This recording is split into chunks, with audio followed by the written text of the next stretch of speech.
ನಾನು ಮಾಡ್ತಾಯಿದ್ದೀನಿ ಇವತ್ತು ಬೇಳೆ ಹೋಳಿಗೆ. ಬನ್ನಿ ನೋಡೋಣ. ಅದಕ್ಕೋಸ್ಕರ ನಾನು ಇವತ್ತು 3/4 kg ಬೇಳೆ ತೊಗೊಂಡಿದ್ದೀನಿ. ನಾನು ತೊಗರಿ ಬೇಳೆಯಲ್ಲೇ ಮಾಡ್ತಾಯಿದ್ದೀನಿ. ಬೇಳೆ ತೊಳ್ಕೊಂಡೆ, ಅದು ಬೇಯ್ತಾ ಇರಲಿ.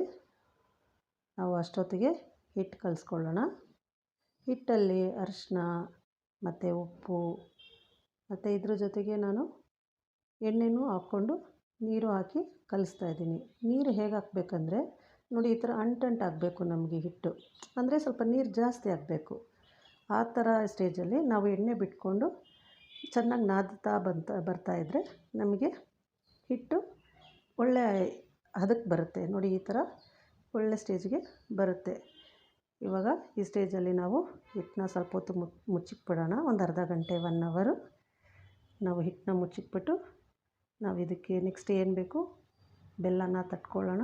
ಬೆಲ್ಲ ನಾನು ಬೆಂದಿದ್ರೆ ಸಾಕು. ಬೇಳೆಗೆ ನಾವು ಅದನ್ನು 100 ಗ್ರಾಮ್ ಕಮ್ಮಿ ನೀರೆಲ್ಲ ತೆಗೆದುಬಿಟ್ಟು ಸೊ ನಮಗೆ ಬೇಳೆ ಕೊಟ್ಟಿರೋ ಬೆಲ್ಲನ ಅದರಲ್ಲಿ ಹಾಕ್ಕೊಳ್ತಾ ಇದ್ದೀವಿ.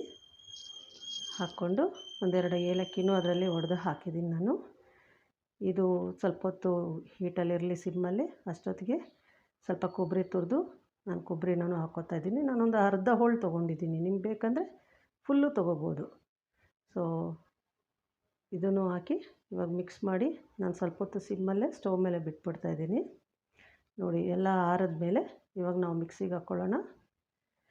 ಇವಾಗ ಮಿಕ್ಸಿಗೆ ಹಾಕ್ಕೊಂಡು ಇವಾಗ ನಾವು ತಟ್ಟಕ್ಕೆ ರೆಡಿಯಾಗಿದೆ ನಮಗೆ ಹಿಟ್ಟು. ನೋಡಿ, 1 ಅವರ್ ಆಯಿತು, ಅದಕ್ಕೆ ಬಂತು. ಇವಾಗ ನಾವು ತಟ್ಟಕ್ಕೆ ಶುರು ಮಾಡಿಬಿಡೋಣ. ಓಕೆನಾ? ಫಸ್ಟು ಸ್ವಲ್ಪ ಹಾಗೆ ಹೀಗೆ ಬರ್ಬೋದು, ಆಮೇಲೆ ನಂತರ ಸರಿ ಹೋಗುತ್ತೆ. ಸೊ ಸ್ವಲ್ಪ ಎಣ್ಣೆ ಬಿಟ್ಕೊಂಡು ನಾವು ಬೆರಳಿಂದನೇ ತಟ್ಕೊಳ್ಳೋಣ.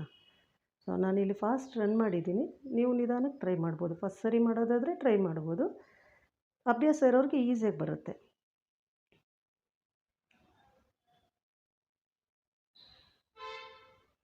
ಇದ್ರ ಮೇಲೆ ಬೇಕಾದರೆ ಕೆಲವರು ತುಪ್ಪ ಹಾಕೋತಾರೆ, ಕೆಲವರು ಎಣ್ಣೆ ಹಾಕ್ತಾರೆ. ನಾನು ಎಣ್ಣೆ ಎಲ್ಲ ಜಾಸ್ತಿ ಯೂಸ್ ಮಾಡೋಕ್ಕೆ ಹೋಗಿಲ್ಲ. ನನಗೆ ಹಿಟ್ಟು ಕಲಿಸ್ಬೇಕಾದ್ರೂ ಜಾಸ್ತಿ ಎಣ್ಣೆ ಎಲ್ಲ ನನಗೆ ಯೂಸ್ ಆಗಿಲ್ಲ. ಒಂದು 300 ಗ್ರಾಮ್ಸ್ ಅಷ್ಟು ಎಣ್ಣೆ ನಾನು ಯೂಸ್ ಮಾಡಿದ್ದೀನಿ.